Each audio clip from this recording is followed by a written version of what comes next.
قال يا قوم أرأيتم إن كنت على بينة من ربي ورزقني منه رزقا حسنا. அல்லாஹ் ரப்புல் ஆலமீன் நமக்கும் நம் குடும்பத்தவர்களுக்கும் சந்தல் புரிவானாக. அன்பிற்கினியவர்களே, நாம் எல்லாம் இன்றைய தினம் 79வது சுதந்திர தின நாளில் பள்ளிகள், அரசு அலுவலகங்கள் இது போன்ற இடங்களிலெல்லாம் இந்த சுதந்திர தினத்தை குறித்தான பல்வேறு விதமான வீர உரைகளை எல்லாம் செவியேற்று அந்த சுதந்திர தினத்திற்காக வேண்டி போராடிய வீரர்கள், தியாகிகளை குறித்தான பல நிகழ்வுகள் இன்றைய தினத்திலே பல இடங்களில் நடைபெற்றிருக்கிறது. பொதுவாகவே இவ்வாறாக சுதந்திர தின தியாகங்களை குறித்து பேசப்படுகின்ற எந்த ஒரு சபைகளிலுமே அந்த சுதந்திர தின போராட்டத்தில் பெரும் பங்கு வகித்த இஸ்லாமிய சமூகத்தை சார்ந்த தியாகிகளை குறித்து பேசப்படாதது என்பது வருத்தத்திற்குரிய ஒரு நிகழ்வாகவே இருந்து கொண்டிருக்கிறது. காரணம் என்னவென்று சொன்னால், 100 வருடத்திற்கு முன்புள்ள வரலாற்று நிகழ்வுகளை எல்லாம் நாம் புரட்டி பார்த்தோம் என்று சொன்னால், இஸ்லாமியர்களால் ஆட்சி செய்யப்பட்டு கொண்டிருந்த ஒரு வரலாற்று நிகழ்வுகளை நம்மால் பார்க்க முடியும்.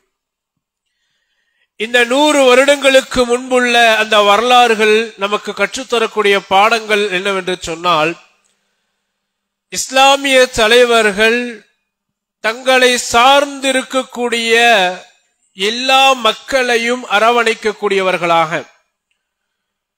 அவர்களுடைய தேவைகளை நிறைவேற்றக்கூடியவர்களாக, அவருடைய குறைகளை போக்கக்கூடியவர்களாக, வரலாற்றிலே போற்றப்படக்கூடிய அளவிற்கு மிக பெரும் ஒரு பங்களிப்பு என்பது இஸ்லாமிய ஆட்சியாளர்களால் வழங்கப்பட்டு இருக்கிறது. மத வேறுபாடின்றி ஒற்றுமையோடு வாழ்ந்து கொண்டிருந்த காலகட்டம் அன்றைய காலகட்டம். இப்படிப்பட்ட ஒற்றுமைக்கு வழிவகுக்கக்கூடிய இஸ்லாமிய சமூகத்தை சார்ந்த பெரும் பெரும் தலைவர்களினுடைய வரலாறுகள் இன்று மூடி மறைக்கப்பட்டிருப்பதை பார்க்கிறோம். பள்ளிக்கூட பாடத்திட்டங்கள் முதல் கொண்டு கல்லூரிகளினுடைய பாடத்திட்டங்கள் வரைக்கும் இந்த சுதந்திர தினத்தை குறித்து ஏராளமான விஷயங்கள் போதிக்கப்படுகிறது. அப்படி போதிக்கப்படுகின்ற அந்த போதனைகளில் ஓரிரு இடங்களில் கூட இஸ்லாமிய சமூகத்தை சார்ந்தவர்களினுடைய அந்த தியாகத்தினுடைய வரலாறுகள் மறைக்கப்பட்டதாகவே இருக்கின்றது என்று சொன்னால், அதனுடைய பின்னணிகள் என்ன என்பதை நாம் தெளிவாக விளங்கிக் கொள்ள வேண்டும். இனியும் நாம் இது போன்ற நம்முடைய சொந்த வரலாறுகளை மக்கள் அறியாமல் இருந்துவிடக் கூடாது என்பதிலே கூடுதல் கவனம் எடுக்க கடமைப்பட்டிருக்கிறோம். அன்பானவர்களே, 100 வருடங்களுக்கு முன்பாக நிகழ்ந்த ஒரு நிகழ்வை வரலாற்று ஆசிரியர்கள் குறிப்பிட்டு காட்டும் பொழுது, இஸ்லாமிய மன்னர்கள் ஆட்சி செய்து கொண்டிருந்த காலம், எந்த விதமான மத வேறுபாடுகளும் இல்லாமல் சகோதரத்துவத்தோடு, ஒருமைப்பாடோடு, ஒற்றுமையாக எல்லா மக்களும் வாழ்ந்து கொண்டிருந்தார்கள். அப்படிப்பட்ட அந்த காலகட்டத்திலேதான் டச்சுக்காரர்கள் என்று சொல்லப்படக்கூடிய, பிரெஞ்சு என்று சொல்லப்படக்கூடிய, போர்த்துகீசியர்கள் என்று சொல்லப்படக்கூடியவர்கள் வணிக ரீதியிலாக வருகிறார்கள். வணிக ரீதியிலாக வரக்கூடிய அவர்கள் ஒற்றுமையோடு இருக்கின்ற இந்த நாட்டிலே மதவாத பிரிவினைகளை ஏற்படுத்த வேண்டும் என்பதற்காக பல்வேறு விதமான முயற்சிகளில் ஈடுபடுகிறார்கள். அப்படி அவர்கள் ஏற்படுத்திய அந்த முயற்சிகளில் மதங்கள் பிரிய ஆரம்பிக்கிறது. அப்படி மதங்கள் பிரிய ஆரம்பிக்கின்ற அந்த காலகட்டத்தில் தான் இஸ்லாமிய சமூகத்தை சார்ந்தவர்களின் வாழ்வாதாரத்தை அடித்து ஒழிக்க வேண்டும் என்பதற்காக வேண்டி பல்வேறு விதமான சதி திட்டங்கள் தீட்டப்பட்டது. பள்ளிவாசல்கள் இடிக்கப்பட்டது, மதரசாக்கள் இடிக்கப்பட்டது. முஸ்லிம்களின் சொத்துக்கள் என்று எவைகளெல்லாம் இருக்கிறதோ அந்த அனைத்து விதமான முஸ்லிம்கள் சார்ந்த எல்லா விஷயங்களையும் அழித்து ஒழிப்பதில் மிக பெரும் ஒரு முயற்சியை எடுக்கிறார்கள். அப்படி எடுத்ததனுடைய வெளிப்பாடுதான் நிலங்களை ஆக்கிரமித்து சொத்துக்களை தங்களுடைய பெயரில் மாற்றி பிறகு வாழையடி வாழையாக அடிமைகளாகவே வாழ்ந்து கொண்டிருக்கின்ற ஒரு சூழ்நிலையை ஏற்படுத்துகிறார்கள். இப்படி மதவாத பிரச்சனைகளை ஏற்படுத்தி இஸ்லாமிய சமூகத்தை சார்ந்தவர்களின் சொத்துக்களை சூறையாடி ஒட்டுமொத்த மனிதர்களையும் தங்களின் காலுக்கு கீழ் அடிமைகளாக ஆக்கப்பட்டு கொத்தடிமைகளாக மூன்றாம் தர மனிதர்களாக பார்க்கப்பட்டு கொண்டிருந்த அந்த காலகட்டத்தில்தான் அந்த அடிமையிலிருந்து விடுதலை பெற வேண்டும் என்பதற்காக, தனக்கென்று ஒரு குடியுரிமை வேண்டும் என்பதற்காக வேண்டி பல்வேறு விதமான திட்டங்களை தீட்டுகிறார்கள். அப்படி திட்டங்கள் தீட்டியவர்கள் யார் என்று சொன்னால் எல்லா சமுதாயத்தை சார்ந்த மக்களும். யாரெல்லாம் இன்றைக்கு சுதந்திர தியாகிகளாக போற்றப்பட்டுக் கொண்டிருக்கிறார்களோ அவைகள் அனைவரோடும் முழு மூச்சாக எல்லா விதத்திலும் ஒத்துழைப்பு வழங்கி எல்லா விதத்திலும் எல்லா போராட்டங்களிலும் கலந்து கொண்டவர்களில் பெரும்பான்மையான பங்கு வகித்தவர்கள் நம்முடைய இஸ்லாமிய சமூகத்தை சார்ந்தவர்கள் என்பதை நாம் மறந்துவிடக் கூடாது. நம்முடைய வரலாறுகள் கொஞ்சம் கொஞ்சமாக அழிக்கப்பட்டு கொண்டிருக்கிறது. நம் சமூகத்தில் அடுத்த ஒரு தலைமுறைக்கு நம் சமூகத்தை சார்ந்தவருடைய வரலாறுகளை நாம் புகட்டவில்லை என்று சொன்னால் இந்த சமுதாயத்தின் வரலாறே இல்லாத ஒரு சமுதாயமாக மாற்றப்படக்கூடிய ஒரு சூழ்நிலை கூட ஏற்படும் என்பதை இந்த நேரத்திலே நாம் நினைவில் வைத்துக் கொள்ள வேண்டும். ஆக அன்பானவர்களே, இந்த சுதந்திர தினத்தினுடைய போராட்டத்திலே நம் சமூகத்தை சார்ந்தவர்களின் பங்களிப்புகள் எப்படி இருந்தது, எதிலெல்லாம் பங்களிப்புகள் இருந்தது என்பதனுடைய ஒரு பட்டியல் நமக்கு மத்தியிலே மறைக்கப்பட்ட ஒரு சூழ்நிலையில் இருக்கிறது. அதை நாம் தெளிவாக புரிந்து கொள்ள வேண்டும். முதலில் சுதந்திரத்திற்காக வேண்டி போராடியவர் என்ற சிறப்புக்குரியவர் வ.உ. சிதம்பரனார் என்று சொல்லப்படக்கூடியவர். கப்பலொட்டிய தமிழன் என்ற சிறப்பும் அவருக்கு உண்டு. அந்த சிறப்பின் அடிப்படையிலேயே வ.உ.சி. கப்பலொட்டிய தமிழன் என்று எல்லா பாடத்திட்டங்களிலும் நம்முடைய பிள்ளைகளுக்கு புகட்டப்பட்டு கொண்டிருக்கிறது. அந்த வரலாற்றை நாம் எடுத்து பார்த்தோம் என்று சொன்னால் அந்த கப்பலோட்டிய தமிழனுக்கு கப்பல் வாங்குவதற்குண்டான பொருளாதாரத்தை வழங்கியவர் யார் என்று சொன்னால் பக்கீர் முஹம்மது என்று சொல்லப்படக்கூடிய ஒரு செல்வந்தர். பக்கீர் முஹம்மது என்று சொல்லப்படக்கூடிய ஒரு செல்வந்தர் வ.உ.சி. ஓட்டிய அந்த கப்பலை வாங்குவதற்குண்டான பொருளாதாரத்தை வழங்கினார். அப்படி பொருளாதாரத்தை வழங்கியதோடு மட்டுமல்லாமல் இந்த வரலாற்று நிகழ்வுகளை சொல்லக்கூடிய ஆசிரியர்கள் சொல்கிறார்கள் 14 மாவட்டத்தை சார்ந்த இஸ்லாமியர்கள் இந்த சுதந்திர போராட்டத்தில் கலந்து கொண்டார்கள். 14 மாவட்டத்தை சார்ந்த முஸ்லிம்கள் இந்த சுதந்திர போராட்டத்திலே கலந்து கொண்டார்கள். அவர்களில் ஒருவர் தான் இந்த பக்கீர் முஹம்மது என்று சொல்லப்படக்கூடிய நபர். இவர் கப்பலோட்டிய தமிழனுக்கு கப்பல் வாங்கி கொடுத்ததோடு மட்டுமல்லாமல் சுதந்திர தினத்திற்காக வேண்டி எடுக்கப்படுகின்ற எல்லா முயற்சிகளிலும் தங்களுடைய பங்களிப்பை வழங்கியவர். இரண்டாவது ஒரு நபர் யார் என்று சொன்னால் பிரபலியமாக பேசப்பட்டுக் கொண்டிருக்கின்ற காயிதே மில்லத் இஸ்மாயில் என்று சொல்லப்படக்கூடியவர்.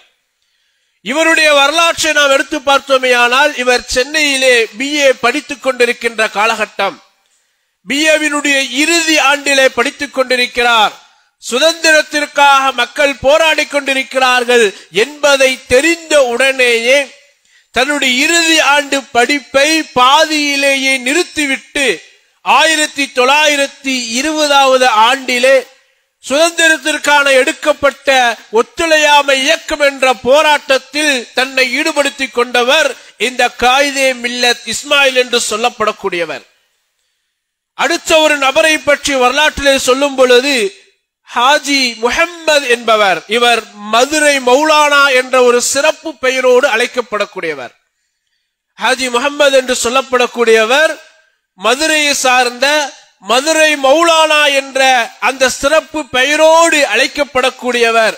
இவருடைய தியாகங்கள் என்ன என்பதை பற்றி சொல்லி காட்டும் பொழுது, வெள்ளையனே வெளியேறு என்ற போராட்டத்திலே பிரிட்டிஷ் அரசாங்கத்தையே திகைக்க வைக்கக்கூடிய அளவிற்கு தன்னுடைய வீரத்தை வெளிப்படுத்தியவர் தான் இந்த ஹாஜி முஹம்மது என்று சொல்லப்படக்கூடிய மதுரை மௌலானா.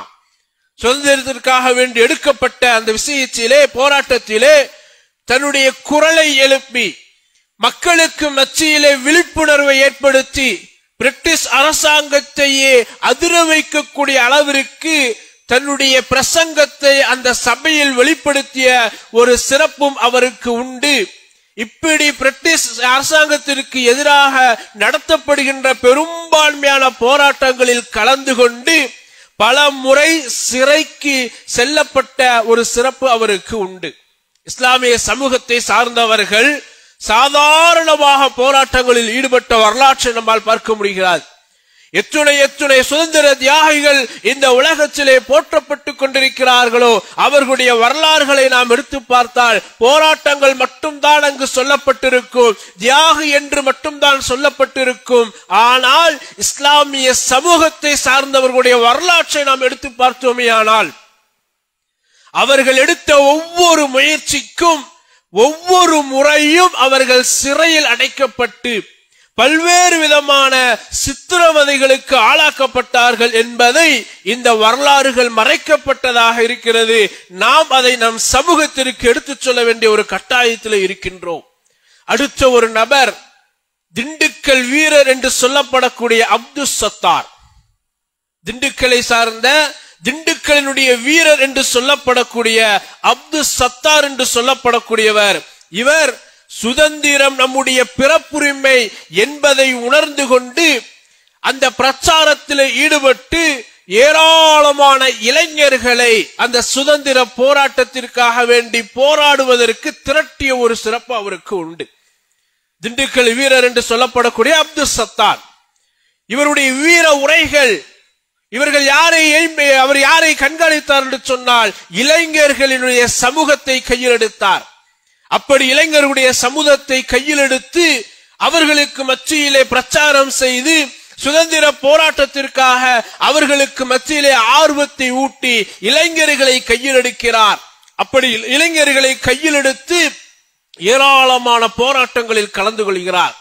அப்படி அவர் கலந்து கொண்டதின் காரணத்தினால் திருச்சி, தஞ்சை, வேலூர், கண்ணூர் என்ற பல்வேறு விதமான சிறைகளில் அவர் அடைக்கப்படுகிறார். இப்படிப்பட்ட ஒரு வரலாற்று இன்றைக்கு மறைக்கப்பட்டிருப்பதை நம்மால் பார்க்க முடிகிறது. அடுத்த ஒரு வரலாற்றிலே சொல்லப்படுகின்ற நபர் சென்னையை சார்ந்த தொழிலதிபர் ஜமால் முஹம்மது. சென்னையை சார்ந்த தொழிலதிபர் ஜமால் முஹம்மது என்று சொல்லப்படக்கூடியவர்.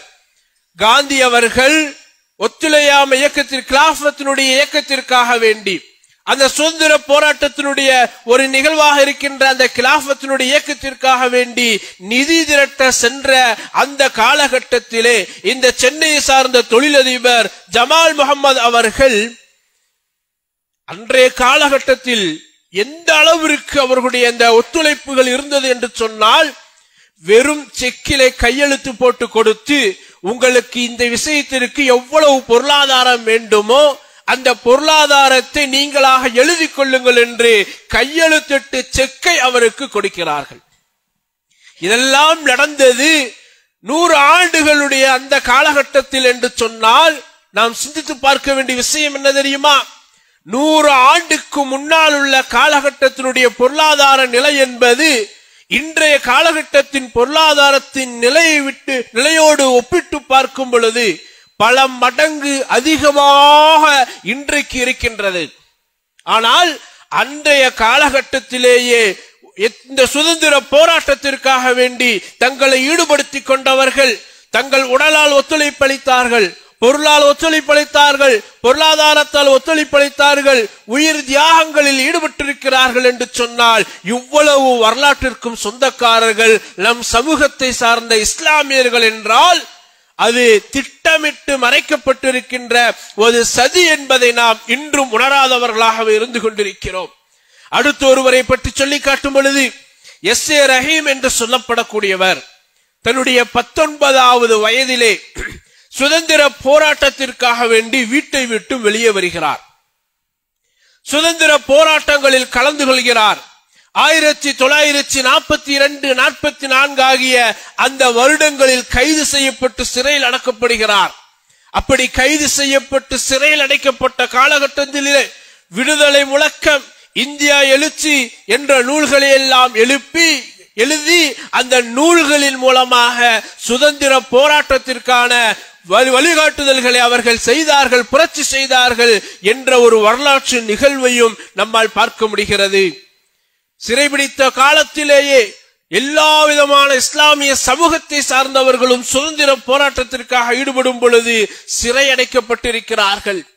சிறையிலே கடுமையாக அவர்கள் நோவினைப்படுத்தப்பட்டிருக்கிறார்கள். அப்படி நோவினைப்படுத்தப்பட்ட காலத்திலும் கூட அந்த சுதந்திரத்திற்காக வேண்டி போராடக்கூடிய அந்த முயற்சியில் புத்தகங்களை தொகுத்து அதன் மூலம் ஒரு புரட்சி ஏற்பாடு செய்தார் எஸ்.ஏ. ரஹீம் என்று சொன்னால் தன்னுடைய 19 வயதிலே அவர் இந்த சுதந்திர போராட்டத்திற்காக தன்னை ஈடுபடுத்திக் கொள்கிறார். அடுத்த ஒரு வீரரை பற்றி சொல்லும் பொழுது வேலூரிலே தியாக புயல் என்று சொல்லப்படக்கூடிய உபைதுல்லா, வேலூரை சார்ந்தவர்.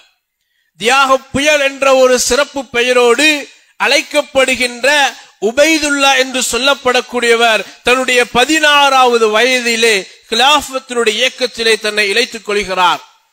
வேலூரிலே காந்த சங்கத்தை உருவாக்குகிறார். 1923 கொடி போராட்டத்தில் கலந்து கொள்கிறார். அப்படி கொடி போராட்டத்தில் கலந்து கொண்டதின் காரணத்தினால் நாகபுரி, அமராவதி என்று சொல்லப்படக்கூடிய சிறைகளில் அவர் அடைக்கப்படுகிறார். அப்படி சிறைகள் சென்றிருக்கின்ற அந்த நேரத்திலேதான் 1942 அந்த 42வது ஆண்டில் வெள்ளையனே வெளியேறு என்று சொல்லப்படக்கூடிய போராட்டத்திலும் கலந்து கொள்கிறார். 2 ஆண்டு காலம் சிறையில் அடைக்கப்பட்டு சித்திரவதை செய்யப்பட்டார். ஏற்கனவே 1930 கலந்து கொண்ட போராட்டத்தில் சிறை சென்றவர் மீண்டும் 1942 வெள்ளையனே வெளியேறு என்று போராட்டத்தில் ஈடுபட்டு 2 ஆண்டு காலம் கடுமையான சித்திரவதைக்கு உள்ளாக்கப்பட்ட ஒரு நிலையில் தன்னுடைய வாழ்க்கை முறைகளை இஸ்லாமிய சமூகத்தை சார்ந்தவர்கள் கழித்தார்கள் என்று சொன்னால் இந்த வரலாறுகள் எல்லாம் நம் சமூகத்திற்கு தெரியாமல், ஏன் நமக்கு கூட தெரியாத அளவிற்கு மூடி மறைக்கப்பட்ட உண்மைகள் அடங்கிய வரலாற்று நிகழ்வுகளாக இருந்து கொண்டிருக்கிறது. இதையெல்லாம் யார் பதிவு செய்கிறார்கள் என்று சொன்னால் அன்றைக்கு சுதந்திர போராட்டத்திலே எதிர்த்தரப்பினராக இருக்கக்கூடிய பெரும் எழுத்தாளர்கள் இந்த வரலாற்று நிகழ்வுகளை எல்லாம் நமக்கு தொகுத்து வழங்குகிறார்கள் என்று சொன்னால் இஸ்லாமிய சமூகத்தை சார்ந்தவர்கள் இந்த வரலாற்றை கற்றுக்கொள்வதிலும் இந்த வரலாற்றை அறிந்து கொள்வதிலும் எடுக்கக்கூடிய முயற்சி எப்படிப்பட்டது என்பதை நாம் சிந்தித்து பார்க்க வேண்டும். ஒரு விஷயத்தை சொல்லுவார்கள், வரலாறு தெரியாதவர்கள் வரலாறு படைக்க முடியாது என்று. நம் சமூகம் இன்று வரைக்கும் எந்த ஒரு முன்னோட்டத்தை நோக்கி பயணிக்காமல் இருப்பதற்கான காரணம் வரலாற்றை அவர்கள் முழுமையாக தெரிந்து கொள்ளாததுதான். ஏதோ வருடத்திற்கு ஒரு முறை சுதந்திரம் தினம் கொண்டாடுகிறார்கள். அன்றைய தினத்திலே நாம் கொடியேற்றினால், அன்றைய தினத்தில் ஒரு 10 நிமிடம் நம்முடைய தியாகங்களை பற்றி பேசினால், தியாகிகளை பற்றி பேசினால் அதோடு நம் கடமை முடிந்து விடுகிறது என்று வருடத்திற்கு ஒரு முறை பேசப்படுகின்ற பொருள் அல்ல நம் சமூகத்தை சார்ந்தவருடைய வீர தீர செயல்பாடுகள். ஒவ்வொரு நாளும் ஒவ்வொரு மணிப்பொழுதும் அவருடைய தியாகங்கள் இந்த நாட்டிற்காக வேண்டி எந்த அளவிற்கு அரும்பாடுபட்டவர்கள் என்பதை நாம் மக்களுக்கு எடுத்துச் சொல்ல வேண்டிய கடமை நம்மிடத்தில் இருக்கிறது. காரணம், இன்றைய காலகட்டத்திலே நம் சமூகத்தை சார்ந்தவர்களை எப்படியெல்லாம் அழிச்சு ஒழிக்க வேண்டுமோ, எப்படியெல்லாம் தரந்தாழ்ச்ச வேண்டுமோ அதற்கான எல்லா வழிபாடுகளிலும் ஈடுபட்டுக் கொண்டிருக்கின்ற ஒரு காலத்தில் நாம் வாழ்ந்து கொண்டிருக்கிறோம். இஸ்லாமியர்கள் என்று சொன்னால் அவர்கள் அப்படிப்பட்டவர்கள், இவர்கள் இப்படிப்பட்டவர்கள், அவர்களோடு உறவு வைத்துக் கொள்ளக்கூடாது, வியாபார தொடர்பு வைத்துக் கொள்ளக்கூடாது, பொருளாதார தொடர்பு வைத்துக் கொள்ளக்கூடாது, வீடு கொடுக்க கூடாது என்று எத்தனை விதமான வெறுப்பு பிரச்சாரங்கள் செய்யப்பட்டுக் கொண்டிருக்கின்ற ஒரு காலத்திலே நாம் வாழ்ந்து கொண்டிருக்கிறோம். தாடி வைத்தவர்களை பார்த்தால் பயமாக இருக்கிறது, தொப்பி போட்டவர்களை பார்த்தால் பயமாக இருக்கிறது என்று சொல்லி சுதந்திர இந்தியாவில் இஸ்லாமிய சமூகம் சுதந்திரத்திற்காக வேண்டி எந்த அளவிற்கு போராடியதோ, எந்த அளவிற்கு போராட்டத்திலே தன்னுடைய உயிரை நீத்தார்களோ, தன்னுடைய தேவைகளை, அவர்கள் ஒட்டுமொத்த தேவைகளையும் இந்த சுதந்திரத்திற்காக கொடுத்தார்களோ, அவை எல்லாவற்றையும் மறைத்ததனுடைய விளைவு இன்றைக்கு நாம் அட்ரஸ் இல்லாதவர்களாக இருந்து கொண்டிருக்கிறோம். முகவரி இல்லாத சமுதாயமாக இருக்கிறோம். காரணம், இந்த வரலாறுகள் நாம் தெரியாதது காரணத்தினால். அன்பிற்கினியவர்களே, அடுத்த ஒரு வரலாற்று சிறப்புமிக்க நிகழ்வை பாருங்கள். வேலூரை சேர்ந்த வள்ளல் என்று சொல்லப்படக்கூடியவர், வேலூரை சார்ந்த வள்ளல் என்று போற்றப்படக்கூடியவர் அப்துல் ஹக்கீம். இவர் சுதந்திர போராட்டத்திற்காக வேண்டி அன்றைக்கு 100 வருடத்திற்கு முன்னால் உள்ள சுதந்திர போராட்டத்திற்காக வேண்டி அன்றைய காலகட்டத்தில் 70 லட்சம் ரூபாய் கொடுத்தவர். சுதந்திர போராட்டத்திற்காக 70 லட்சம் ரூபாய். இன்றைய மதிப்புக்கு வரலாற்று ஆசிரியர்கள் சொல்லும் பொழுது பல கோடிகளை, அது இன்றைக்கு இருந்தால் பல கோடிகளாக மதிப்பிடப்பட்டிருக்கும். அவ்வளவு பொருளாதாரத்தை சுதந்திர போராட்டத்திற்காக கொடுத்தவர் யார் என்று சொன்னால் வேலூரை சார்ந்த வள்ளல் அப்துல் ஹக்கீம். இவர்கள் கிலாஃபத் போராட்டத்திலே கலந்து கொண்டவர். அடுத்த இருவரை பற்றி சொல்லுகிறார்கள். எப்படி சிறப்பு தெரியுமா? காந்திஜி சொல்லுகிறார், தன்னுடைய கையில் கொடுக்கப்பட்ட 2 சிங்கங்கள் என்பதாக. காந்தியினால் சொல்லப்பட்ட ஒரு விஷயம். இன்றைக்கு காந்தியை தான் சுதந்திரத்திற்குண்டான போராட்டத்தினுடைய தியாகியின் உச்சத்திலே வைத்து பார்த்து கொண்டிருக்கிறார்கள். ஆனால் அப்படிப்பட்ட அந்த காந்திஜி சொன்ன ஒரு விஷயம், என்னுடைய கையில் கொடுக்கப்பட்ட 2 சிங்கங்கள் யார் என்று சொன்னால் மௌலானா சவுகத் அலி, மௌலானா முஹம்மது அலி. இந்த இருவரும் சுதந்திரத்திற்காக காந்தியோடு நின்று போராடியவர்கள். காந்தி தன்னுடைய பக்கபலமாக வைத்துக் கொண்டவர்கள் போராட்டத்திற்கு. இந்த சவுகத் அலி மௌலானாவும் மௌலானா முஹம்மது அலியும் என்ற வரலாற்றை யாராலும் மறுக்க முடியாது. இந்த மௌலானா சவுகத் அலி, முஹம்மது அலி இவர்களுடைய தாயாரும் சுதந்திர போராட்டத்திலே பங்கு பெற்றிருக்கிறார்கள். எவ்வாறு என்று சொன்னால் அவருடைய தாயார் பெயர் ஆபிதா. வரலாற்றில் இவருக்கு சிறப்பு பெயர் உண்டு, பிபி அம்மாள். அவருடைய பெயர் ஆபிதா, ஆனால் அவருக்கு சிறப்பு பெயர் பிபி அம்மா என்பதாக சொல்லப்படுவார்கள். அந்த ஆபிதா என்று சொல்லப்படக்கூடிய பிபி அம்மா சொல்லுகிறார்கள், இந்த மௌலானா சவுகத் அலியும் மௌலானா முஹம்மது அலியும் போராட்டத்தில் ஈடுபட்டு சிறையில் அடைக்கப்பட்டிருக்கின்ற நேரம் இந்த தாயார் சொல்லுகிறார்கள், ஆங்கிலேயர்களின் அச்சுறுத்தலினால் என்னுடைய 2 மகன்களும் அவர்கள் போராட்டத்தை விட்டுவிட்டால் அந்த அவர்களுடைய குறைவழியை பிடித்து நானே அவர்களை கொலை செய்து விடுவேன் என்பதாக வீர உரை நிகழ்த்தியவர் இந்த பிபி அம்மா. எப்படிப்பட்ட ஒரு வீர பெண்மணி என்பதை பாருங்கள். எஸ்ஏடி என்று சொல்லப்படக்கூடிய எஸ்ஏடி இப்ராஹிம் என்று சொல்லப்படக்கூடிய பங்களாவிலே இந்த பிபி அம்மா உரை நிகழ்த்துகிறார்கள் சுதந்திர போராட்டத்திற்காக வேண்டி. அப்படி உரை நிகழ்த்துகின்ற அந்த நேரத்திலே அங்கு கூடியிருந்த மக்களுக்கு மத்தியிலே அவர்கள் அந்த வீர உரையின் காரணத்தினால் கிட்டத்தட்ட 30 லட்சம் ரூபாய் வசூல் எடுத்து அவர் போராட்டத்திற்காக கொடுத்தார்கள் இவர்களுடைய வீர உரையினால் என்று சொன்னால். இன்னும் இவர்களுடைய சிறப்புகள் உண்டு. எப்படிப்பட்ட சிறப்பு என்று சொன்னால், காந்திஜி அவர்கள் இரட்டையினத்தின் அந்த கையினால் நெய்த கதர் ஆடையை முதலில் காந்திஜிக்கு அணிவிக்க கொடுத்தவர் இந்த பெண்மணி. தன்னுடைய கையினால் நெய்து ஆங்கிலேயர்களுக்கு எதிர்ப்பு தெரிவிக்க வேண்டும் என்பதற்காக கதராடை என்ற ஒரு போராட்டம் கையில் எடுக்கப்பட்டது. எல்லோரும் கதராடை தான் அணிய வேண்டும். அந்த கதராடை நாம் தயாரித்ததாக இருக்க வேண்டும் என்ற அடிப்படையில் இந்த தாயார் அவர்களாக ஆடையை தைத்து முதலில் காந்திஜிக்கு போர்த்தி அதற்கு பிறகு கதராடை என்ற ஒரு பெயரை சூட்டி அதன் பெயரிலேயே மிக பெரும் ஒரு போராட்டம் நடைபெற்றது. இன்னொரு வரலாற்று நிகழ்வையும் சொல்லுகிறார்கள். இந்த பிபி அம்மா அவர்கள் தன்னுடைய மருமகளாக இருக்கின்ற சஹலா என்று சொல்லப்படக்கூடிய தன்னுடைய மகனினுடைய மனைவியான மருமகளோடு சேர்ந்து பல போராட்டங்களுக்குண்டான வீர உரைகளையும் நிகழ்த்தி தன்னுடைய பங்களிப்பை செலுத்தி இருக்கிறார்கள். இது மட்டுமல்ல, அடுத்த ஒரு வரலாற்று நிகழ்வை சொல்லி காட்டும் பொழுது இந்த தேசத்திற்காக வேண்டி போராடியவர்களில் பெரும்பான்மையான பேகம்கள் இருந்தார்கள், பெரும்பான்மையான பீவிகள் இருந்தார்கள். அவருடைய பெயர்களை சொல்லும் பொழுது ஹஸ்ரத் மஹால், ஹசன் மர்ஹப் பேகம், சாந்தி பீவி, ரஜியாமா, ஃபாத்திமா பீவி என்று பெரும்பான்மையான பெண்களும் கூட இந்த சுதந்திரத்திற்காக வேண்டி போராடி இருக்கிறார்கள்.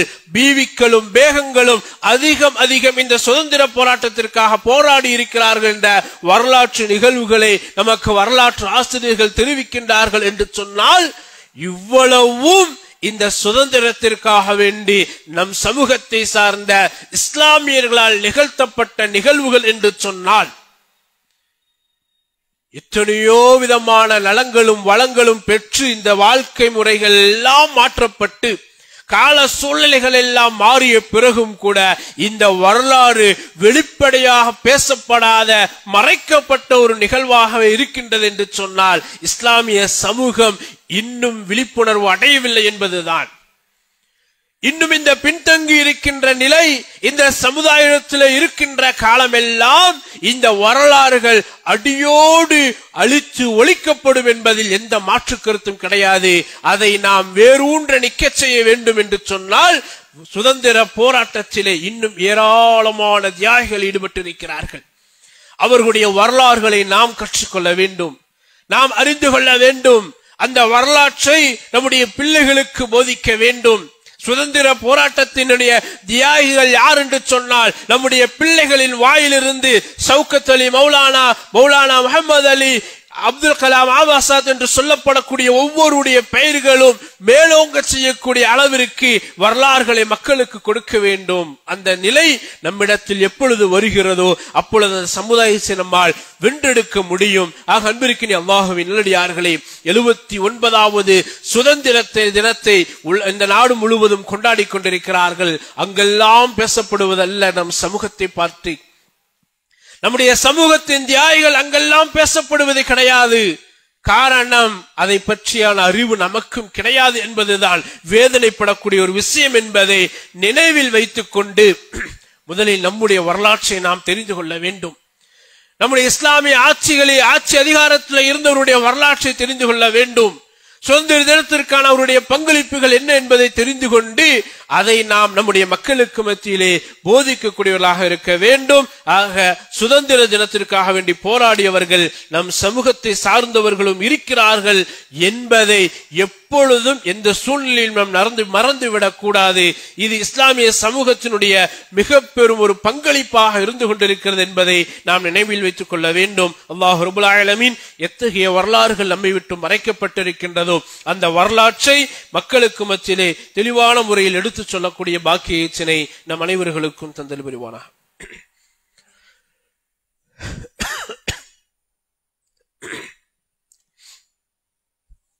அல்ஹம்துலில்லாஹி ரப்பில் ஆலமீன் வல் ஆகிபத்து லில் முத்தகீன் வஸ்ஸலாத்து வஸ்ஸலாம் அலா நபியினா முஹம்மத் வ ஆலிஹி வ அஸ்ஹாபிஹி வ நாஸ் அஜ்மஈன். அம்மா பஅத். அன்பிற்கினிய அல்லாஹ்வின் அடியார்களே, 79வது சுதந்திர தினம் இன்றைய தினம். பல்வேறு விதமான தியாகங்களை குறித்து பல நிகழ்வுகள் இன்றைய தினத்தில் நடைபெற்றிருக்கும். நம்முடைய பிள்ளைகளுக்கு அவர்களுடைய கல்விக்கூடங்களில் இந்த சுதந்திர தினத்தை முன்னிட்டு பல்வேறு விதமான நிகழ்ச்சிகள் ஏற்பாடு செய்யப்பட்டிருக்கும். நம்முடைய சமுதாயம் அதுபோன்ற ஒரு நிகழ்ச்சியை மக்களுக்கு மத்தியில் வெளிப்படையாக எடுத்துச் சொல்ல வேண்டிய ஒரு கட்டாயத்தில் இன்றைக்கு இருக்கிறோம். பள்ளிக்கூடங்களும் சரி, கல்விக்கூடங்களும் சரி, அல்லது மற்ற அரசியல் சார்ந்த விஷயங்களும் சரி, இந்த சுதந்திர தினத்திற்காக வேண்டி போராடியவர்களுடைய நினைவூட்டுதலை, தியாகங்களை நினைவூட்டும் விதமாக பல்வேறு விதமான வேடங்கள் அணிய செய்யக்கூடிய ஒரு சூழ்நிலை பார்க்க முடிகிறது. காந்திஜி, நேருஜி, நேதாஜி என்று சொல்லிக்கொண்டு கப்பலோட்டிய தமிழன் வ.உ.சி. இவர்களுடைய அந்த தோரணையை நம்முடைய பிள்ளைகளுக்கு வரவழைத்து அவருடைய உள்ளத்திலே ஒரு எண்ணத்தை எவ்வாறு அவர்கள் ஆணித்தரமாக ஊண்டுகிறார்களோ அதுபோன்று நம்முடைய சமூகத்தை சார்ந்தவர்களும் நம்முடைய பிள்ளைகளுக்கு அவர்களுடைய பெயர்களை போன்று சூட்டி அவருடைய வீரதீர செயல்களை எடுத்துச் சொல்லும் விதமாக காந்திஜியை பத்தி 2 நிமிஷம் பேசுன்னு சொல்லுவாங்க பள்ளிக்கூடங்களில், நேருஜியை பத்தி 2 நிமிஷம் பேசுன்னு சொல்லுவாங்க, நேதாஜியை பற்றி 2 நிமிடம் பேசு என்று சொல்லுவார்கள். அதை நாம் பழக்கி நம்முடைய பிள்ளைகளையும் பள்ளிக்கூடங்களுக்கு அனுப்பி வைக்கிறோம். இந்த வரலாறு எப்படி வருடந்தோறும் மக்களுக்கு மத்தியிலே பரப்பப்பட்டுக் கொண்டிருக்கிறதோ அதே போன்று நம்முடைய சமூகத்தை சார்ந்தவர்களின் அந்த வீர தீர செயல்கள், இந்த சுதந்திர போராட்டத்திற்கு எடுக்கப்பட்ட முயற்சிகள், அதிலே பங்கெடுத்தவர்கள், அவர்களுடைய பெயரோடு சேர்ந்த வரலாற்று குறிப்புகளையும் மக்களுக்கு எடுத்துச் சொல்வதற்குண்டான நிகழ்ச்சிகளை நாம் வெளிப்படையாக செய்தால் மட்டும்தான் இது குறித்தான விழிப்புணர்வை நாமும் பெற்றுக்கொள்ள முடியும். நம் சமுதாயமும் பின்னால் வரக்கூடிய தலைமுறையையும் இதை மறக்காமல் இருக்கும் என்பதை நாம் நினைவில் வைத்துக் கொண்டு, நம்முடைய சமுதாய மக்கள் இந்த சுதந்திர போராட்டத்திற்காக வேண்டி எவ்வளவு தியாகங்களை மேற்கொண்டார்கள், எவ்வளவு சிரமங்களை மேற்கொண்டார்கள், எவ்வளவு துன்பங்கள், இன்னல்கள் அவர்கள் அதில் அனுபவித்தார்கள் என்ற அந்த வரலாற்று படிப்பினைகளை எப்பொழுதும் எல்லா நிலைகளிலும் நாம் நினைவுபடுத்திக் கொண்டே இருக்க வேண்டும். அது நம் மீதுள்ள கடமையாகவும் இருந்து கொண்டிருக்கிறது. எனவே அப்படிப்பட்ட ஒரு முயற்சியை நாம் எடுக்கக்கூடியவர்களாக இருக்க வேண்டும். வரலாறுகளை நாம் எப்பொழுதும் மாற்றிவிடக் கூடாது. வரலாறு மறைக்கப்பட்டு விட்டது என்று சொன்னால் நாம் 3ஆம் தர மக்களாக அடிமையாக்கப்பட்ட ஒரு சூழ்நிலை நமக்கும் ஏற்படலாம். அப்படிப்பட்ட நிலைகளை விட்டு அல்லாஹு தஆலா நம் அனைவர்களையும் பாதுகாத்து அல்புரிவானாக. நாம் எதை கேட்டோமோ அதன் அடிப்படையில் நம்முடைய வாழ்க்கை முறைகளை அமைத்துக் கொள்ளக்கூடிய பாக்கியத்தை, நாம் செய்த பாவங்களை நம்மை விட்டு மன்னித்து நம்முடைய இபாதத்துகள் செயல்பாடுகளை ஏற்றுக்கொண்டு பொருந்திக் கொண்டு உண்மை முஸ்லிம்களாக வாழ்ந்து மரணித்து உயர்ந்த சொர்க்கத்தை அடையக்கூடிய பாக்கியத்தை அல்லாஹ் நமக்கும் நம் குடும்பத்தவர்களுக்கும் தந்தல்புரிவானாக. ரப்பனா லா துஆഖிதுனா இன் நஸீனா வ அக்தானா ரப்பனா வலா தஹ்மில் அலைனா இஸ்ரன் கமா ஹமல்து அலா அல்லதீன மின் قبلنا ربنا ولا تحملنا ما لا طاقة لنا به واعف عنا واغفر لنا وارحمنا أنت مولانا فانصرنا على القوم الكافرين. وآخر دعوانا الحمد لله رب العالمين.